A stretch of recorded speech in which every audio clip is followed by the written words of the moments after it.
What if the Virgin of Guadalupe not only appeared to Juan Diego, but saw him? What if that exact moment is frozen in her eyes? Scientists have studied her image for decades, but one engineer used special technology. He magnified her pupils 2,500 times. What he found shocked the world. He says there are at least 13 tiny human figures in her eyes. He says he can see Juan Diego, he can see the bishop, he can see witnesses from 1531. These reflections appear in both eyes. They match how real eyes reflect light. Could this be a hidden photograph? Could it be a sacred message preserved for centuries? Tonight, we decode the mystery hidden in her eyes.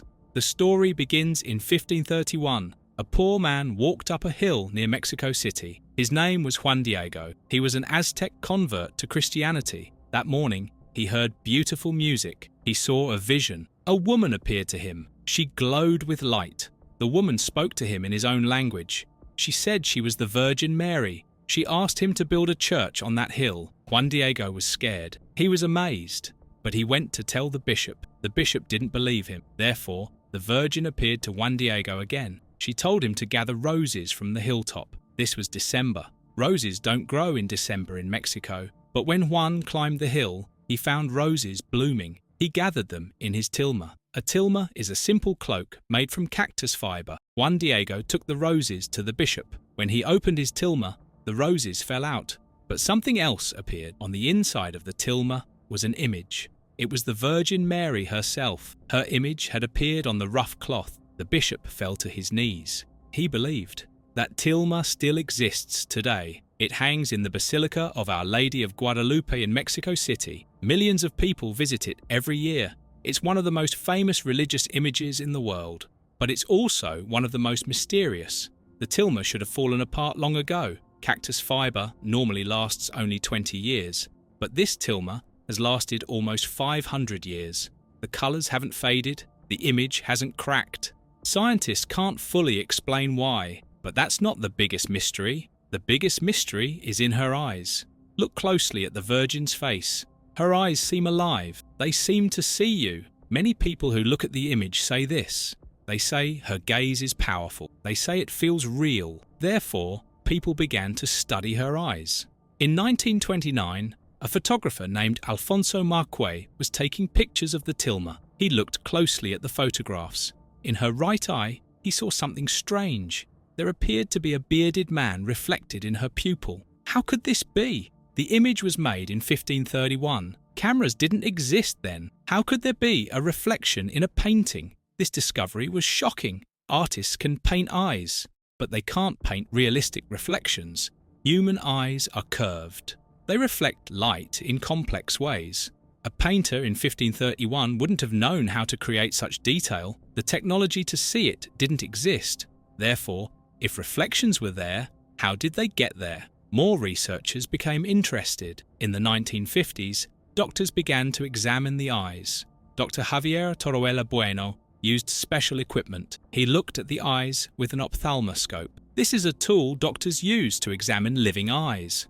What he found was impossible. The eyes showed something called the Purkinje-Sanson effect. This is how light reflects in real, living eyes. It creates 3 separate reflections. Paintings don't do this. Only real eyes do. Therefore, the mystery deepened. Another doctor, Raphael Torrija-Lavoignet, also studied the eyes. He said the reflections were distorted in the right way. They curved exactly how a real cornea would curve them. The eyes, he said, looked strangely alive. He couldn't explain it. For believers, this was a miracle. God had created an image that showed real optical properties. The Virgin's eyes were more than paint. They were a window to that moment in 1531. They preserved something sacred. But what exactly did they preserve? The answer would have to wait. The technology to see deeper into those eyes didn't exist yet. Researchers could see that something was there, but they couldn't see clearly what it was. They would need computers. They would need digital imaging. They would need satellite technology. Therefore, the mystery waited. For decades, it waited. Then, in the late 1970s, a Peruvian engineer started working on the problem. His name was José Astitonsman. He worked at a research center in Mexico. He studied digital imaging. He knew how to magnify pictures. He knew how satellites process images from space, and he wondered, could these techniques unlock the secret in the Virgin's eyes? Tonsmann began his work. He photographed the tilma with high-quality cameras. He scanned the images into computers. Then he began to magnify the pupils. Slowly, carefully, more and more. He magnified them 2,500 times. That's like looking at something through a microscope. Details invisible to the naked eye became visible. What Tonsmann found changed everything. He didn't just see one reflection. He saw multiple reflections. He saw human figures, tiny human figures. At least 13 of them. They appeared in both eyes. They were in different positions in each eye. This matched how real eyes reflect images. The left eye sees things slightly differently than the right eye. Therefore, Tonsmann believed he had found something incredible. He believed the Virgin's eyes captured the actual scene from 1531, the moment Juan Diego opened his tilma, the moment the bishop and others saw the image, their faces frozen in time, hidden in her pupils, waiting for technology to reveal them. But who were these figures? Could they really be identified? Could we know who stood in that room almost 500 years ago? Tonsmann spent years studying the reflections. He tried to identify each figure. He compared them to historical records. He used science to decode a mystery. Let's see what he discovered. Before we look at Tonsmann's discoveries, we need to understand the science. We need to know why these eye studies matter. We need to see what makes the tilma so unusual. Let's start with the material. The tilma is made from ayati fabric. This comes from the maguey cactus. It's rough. It's like burlap. Artists in 1531 didn't paint on this kind of cloth. It was too coarse. It was too unstable. But somehow, a detailed image appeared on it. Scientists have studied the image carefully. They used special cameras. They used infrared light. Infrared can see beneath the surface. It can detect paint layers. It can show how artists prepared their work. But when scientists scanned the Virgin's image, they found something strange. There was no preparatory sketch. There were no brushstrokes. There were no paint layers. The image just appeared on the surface of the fibers. Therefore, scientists couldn't explain the technique. Traditional paintings have specific markers. You can see how the artist worked. You can identify their method.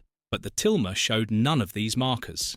The image seemed to exist without having been created. This baffled experts. But the eyes were even more mysterious. In 1956, Dr. Javier Torroella Bueno examined them closely. He was an eye doctor. He understood how human eyes work. He used an ophthalmoscope.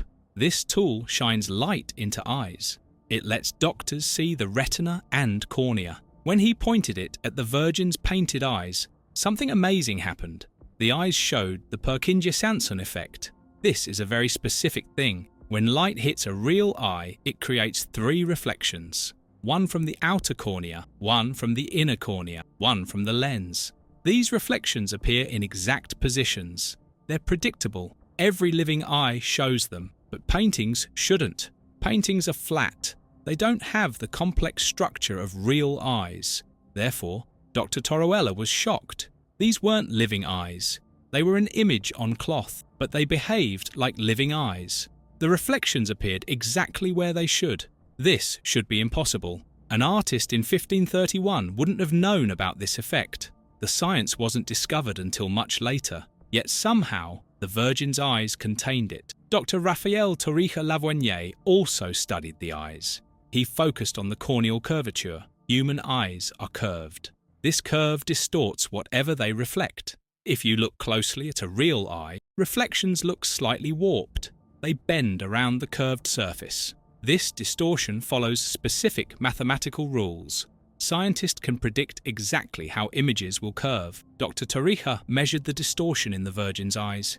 He found it matched perfectly. The reflections curved exactly as they should on a real 3-dimensional eye. But the tilma is flat. The eyes are painted on a flat surface. Therefore, this made no sense. How could a flat painting show 3-dimensional optical properties? Some researchers suggested the original artist was a genius.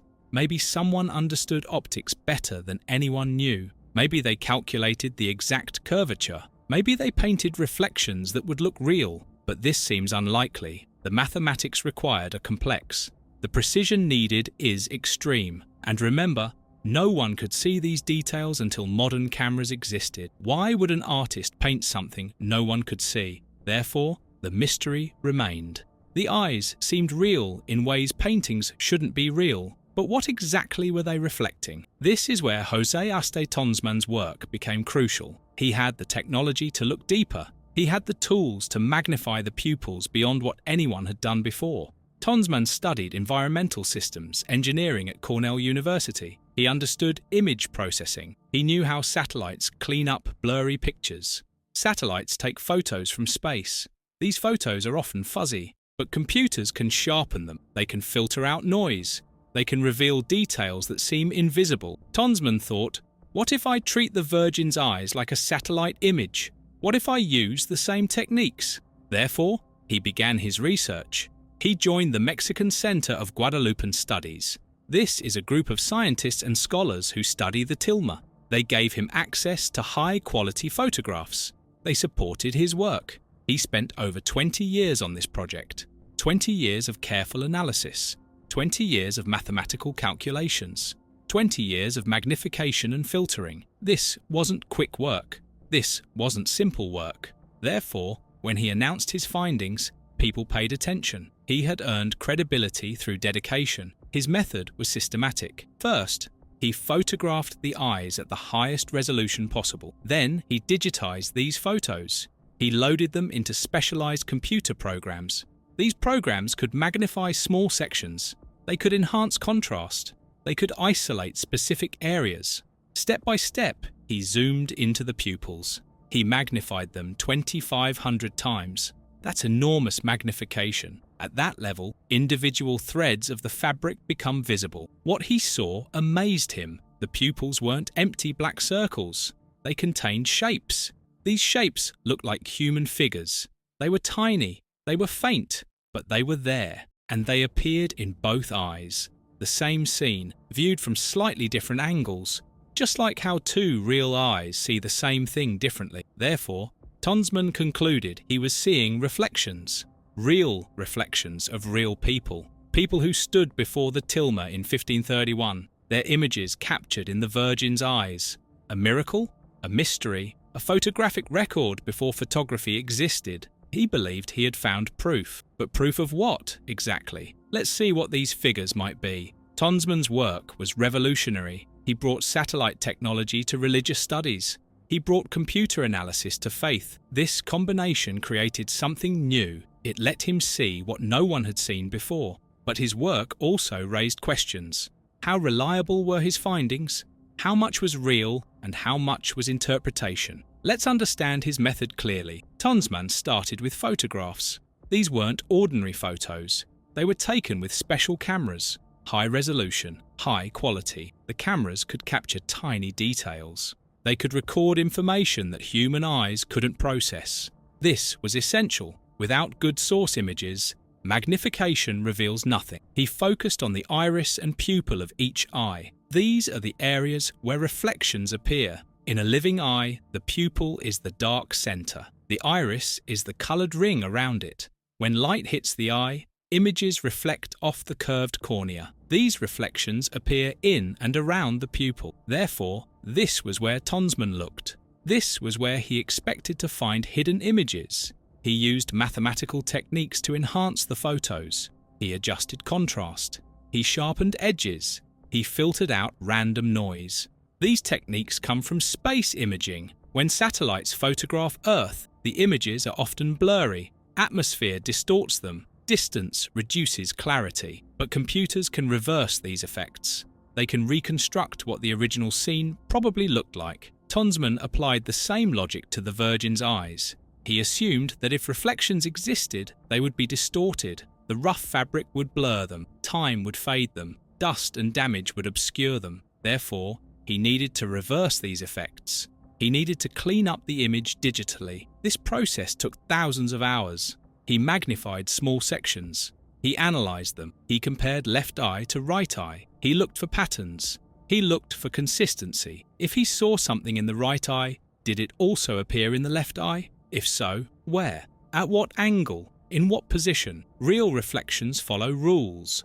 Both eyes reflect the same scene, but they show it from different viewpoints. Therefore, the images should be similar, but not identical. This is exactly what Tunzman found. He saw figures in the right eye. He saw the same figures in the left eye, but they appeared in slightly different positions. This matched how real optical reflections work. When you look at someone's eyes, each eye reflects you differently. The left eye shows you from one angle, the right eye shows you from another angle. This is called binocular disparity. It's how we perceive depth. Therefore, Tunzman believed he was seeing real reflections, not imaginary patterns, not random shapes, but actual optical phenomena. The Virgin's eyes had captured light from the scene in front of them. That light created reflections. Those reflections stayed somehow. For 500 years, they stayed, hidden until technology could reveal them. At 2,500 times magnification, the figures became visible. Tunzman counted at least 13 distinct forms. Some were larger, some were smaller, some were clear, some were faint. But he believed all of them were human figures. People standing in a room, people witnessing a miracle. He used computer analysis to map the positions. He created diagrams. He labeled each figure. He tried to identify who they might be. This required historical research. He studied accounts of the apparition. He read descriptions of that day in December 1531. He learned who was present when Juan Diego showed his tilma. According to historical records, several people were there. Bishop Juan de Zumárraga was there. He was the most important person present. Juan González was there. He was the interpreter. He helped Juan Diego communicate with the Spanish bishop. Other priests and servants were probably there too. Therefore, Tunzman had historical candidates. He could try to match his reflected figures to real historical people. He also studied period clothing. He looked at how people dressed in 1531. Spanish bishops wore specific robes. Indigenous people wore tilmas like Juan Diego's. By comparing his figures to historical descriptions, he tried to confirm identities. He tried to prove these weren't just random shapes.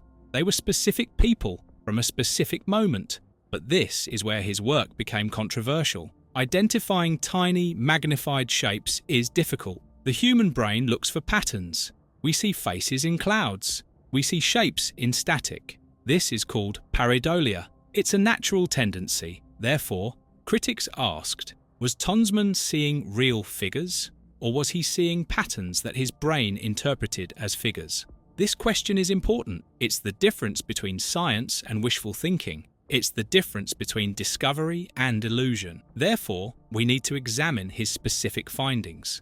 We need to look at each figure he identified. We need to see if his interpretations make sense.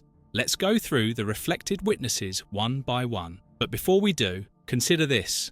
Tunzman's method was systematic. His magnification was precise. His comparisons between left and right eyes were mathematical. If he found nothing, he would have had nothing to report. But he found something. The question isn't whether shapes exist in the magnified images. The question is what those shapes represent. Are they intentional? Are they miraculous? Or are they coincidental? Let's examine the evidence.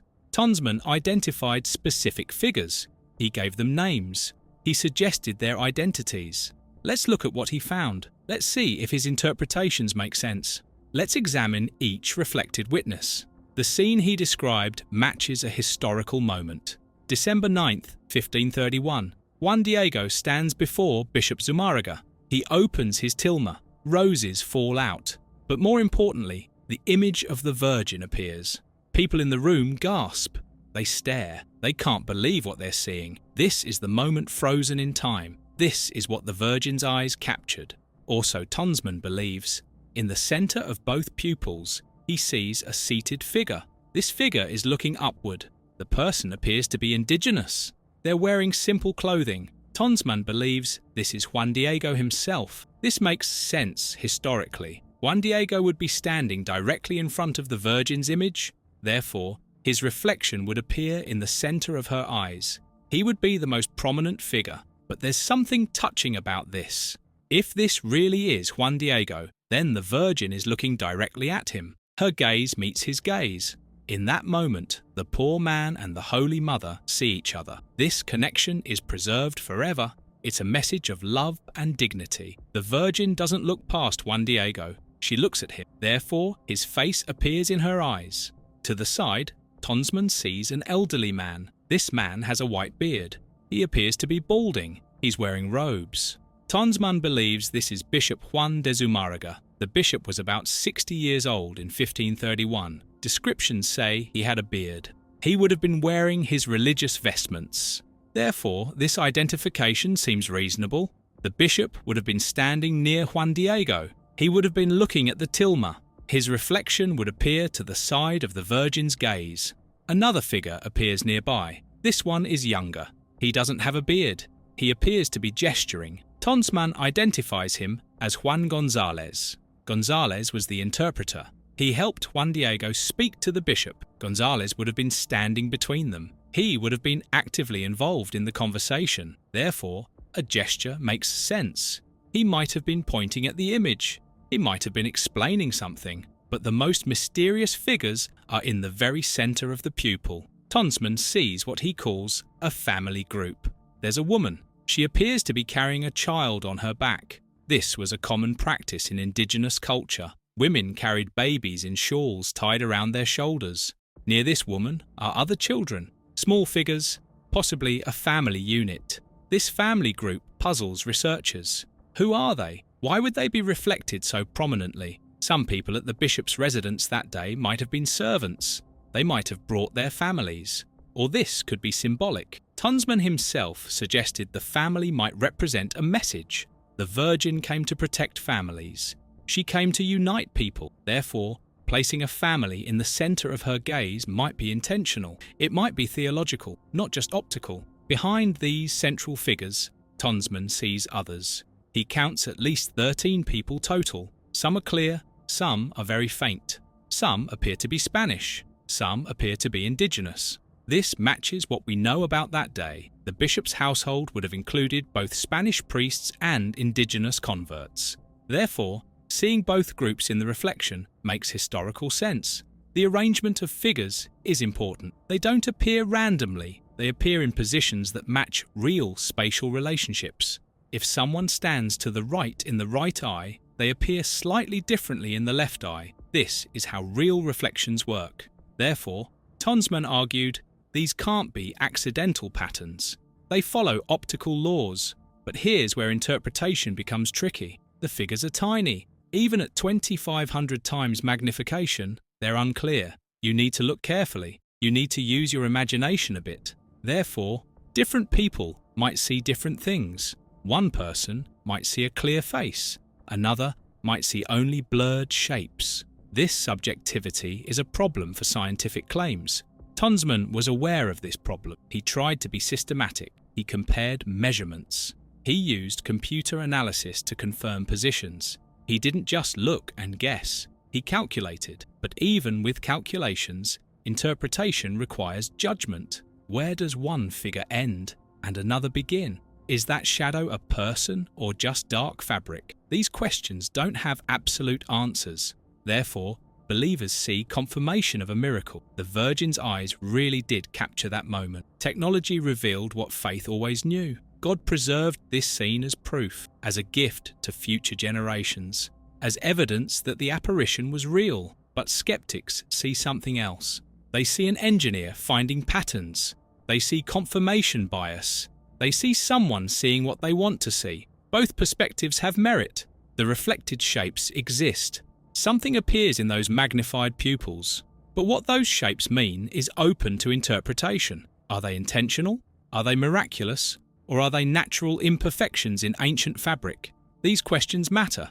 Let's hear from the skeptics. Let's see their counter-arguments. Let's examine the doubts.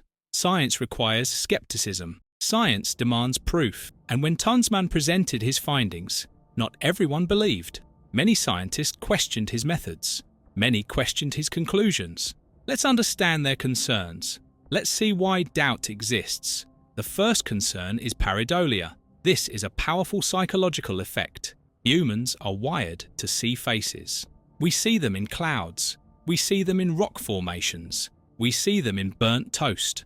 Our brains automatically interpret vague shapes as faces. This helped our ancestors survive. Recognizing faces quickly was important, but it also makes us see faces where none exist. Therefore, critics ask, is Tonsman seeing real figures, or is his brain creating faces from random patterns? When you magnify fabric 2,500 times, you see every imperfection, you see every thread, you see every bit of dust and damage. These elements create shadows and shapes. Some shapes might look like faces, but that doesn't mean they are faces.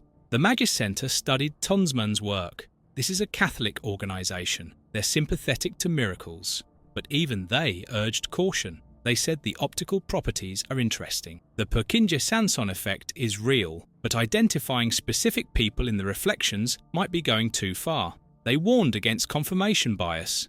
When you expect to find something, you often do find it, whether it's really there or not. Therefore, the interpretation of the figures is questionable. Maybe shapes exist in the magnified pupils, but calling those shapes Juan Diego or Bishop Zumárraga requires a leap.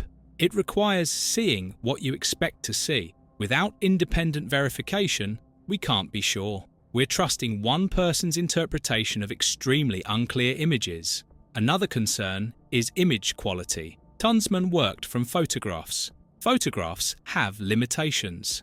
They have grain. They have artifacts. When you magnify a photo extremely, these artifacts become visible. They can look like shapes. They can look like faces. Therefore, the source material itself might be creating the illusions.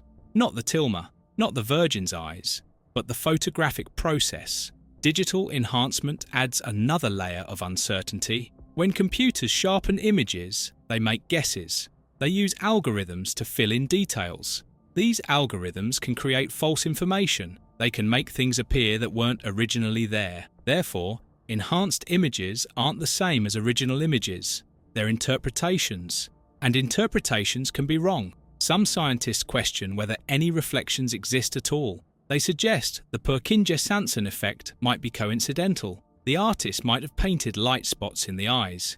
These spots might happen to fall where real reflections would appear, but that doesn't mean the artist understood the science.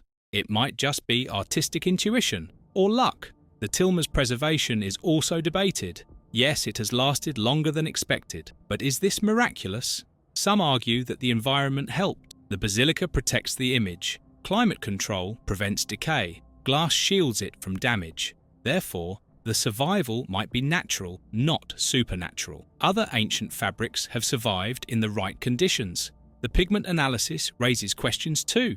Some studies say there's no traditional paint, but other studies find pigments. They find gold and other materials. They find evidence of human artistry. Therefore, the scientific evidence is mixed. It's not as clear-cut as believers suggest. Different researchers reach different conclusions. What about the lack of brushstrokes? Some experts say this proves divine origin, but others suggest techniques existed to create smooth images. Maybe the artist used very fine tools.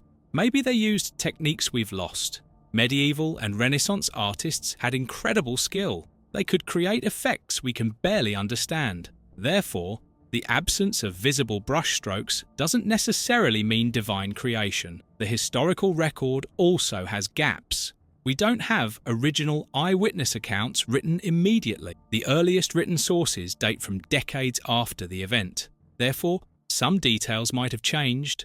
Stories might have grown. Legends might have been added. This doesn't mean the apparition didn't happen, but it means we should be careful about specific claims. Critics also point out that Tonsman is not impartial. He's a believer. He works at a center devoted to studying the tilma. He wants to find miracles. Therefore, his objectivity is questionable. This doesn't make him dishonest, but it might make him see evidence for his beliefs more readily than evidence against them. We all have biases. Scientists try to minimize them, but they never disappear completely. What would convince skeptics? Clear, independent verification. Multiple researchers analyzing the same images, reaching the same conclusions without prior discussion. Peer-reviewed publications. Replication of results. These are the standards of science. Therefore, without them, Tonsman's findings remain interesting but unproven. Some suggest modern AI could help, Machine learning can identify faces.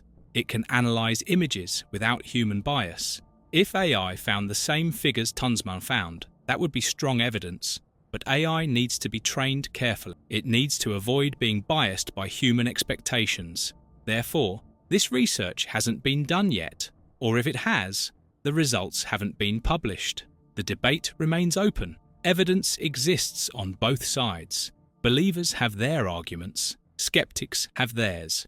Neither side can definitively prove their case. Therefore, the mystery continues.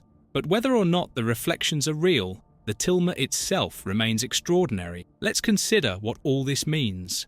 Whether you believe in the hidden code or not, the story matters. It teaches us something important. It shows us how faith and science can interact. Sometimes they conflict. Sometimes they cooperate. Sometimes they ask different questions about the same mystery. For millions of Catholics, especially in Mexico and Latin America, this is deeply meaningful. The Virgin of Guadalupe is more than an image. She's a mother. She's a protector. She's a symbol of dignity and love. If her eyes really captured that moment in 1531, it confirms something precious. It says she really saw Juan Diego. She really looked at him with love. Therefore, she sees all her children the same way, with love, with attention, with care. This message resonates powerfully today. Many people feel invisible. They feel forgotten. They feel like no one sees them. But the Virgin's gaze says otherwise. She sees. She notices. She remembers. Therefore, the reflection in her eyes becomes more than optical science. It becomes a statement of worth. Every person matters. Every face deserves to be seen. The technological aspect is also fascinating. Tunzman used satellite imaging techniques. He brought space-age technology to an ancient mystery. This shows how science can enhance faith rather than destroy it. It shows how modern tools can reveal new dimensions of old stories. Therefore, faith communities shouldn't fear science. Science can be a gift. It can help us understand miracles better. But this works both ways. Scientists shouldn't dismiss faith automatically. When people report miracles, scientists should investigate. They should test claims. They should use their tools to seek truth. Sometimes they'll find natural explanations. Sometimes they'll find mysteries that remain unsolved. Either result is valuable. Either result increases our knowledge. The Virgin's eyes remind us that reality has layers. What we see on the surface isn't everything. There might be hidden depths. There might be codes waiting to be decoded. Whether those codes are divine or natural, searching for them is worthwhile. Therefore, curiosity is a virtue. Wonder is appropriate. We should keep asking questions. What does this mean for you? Maybe you're a believer. Maybe you're skeptical. Maybe you're somewhere in between. All of these positions are valid. You don't have to choose between faith and reason. You can hold both. You can believe in miracles while demanding evidence. You can be skeptical while remaining open to mystery. If Tunzman is right, what does it prove? It proves the Virgin really appeared. It proves God can work through nature in ways we don't fully understand. It proves that 1531 moment was sacred and real. Therefore, faith is confirmed. Devotion is justified. Millions of pilgrims who've prayed before this image were right to do so. If Tunzman is wrong, what does it prove? It proves humans can find meaning in ambiguity. It proves faith doesn't depend on scientific proof. It proves the Virgin's image is powerful even if the reflections are coincidental. Therefore, faith continues. Meaning persists. The image still inspires and comforts millions. Either way, the tilma itself is remarkable. It has survived almost 500 years. It has inspired countless people. It has united communities. It has given hope to the oppressed. It has been a symbol of indigenous dignity and resistance. Therefore, its value doesn't depend on whether the eye reflections are miraculous. The image is already miraculous in its impact.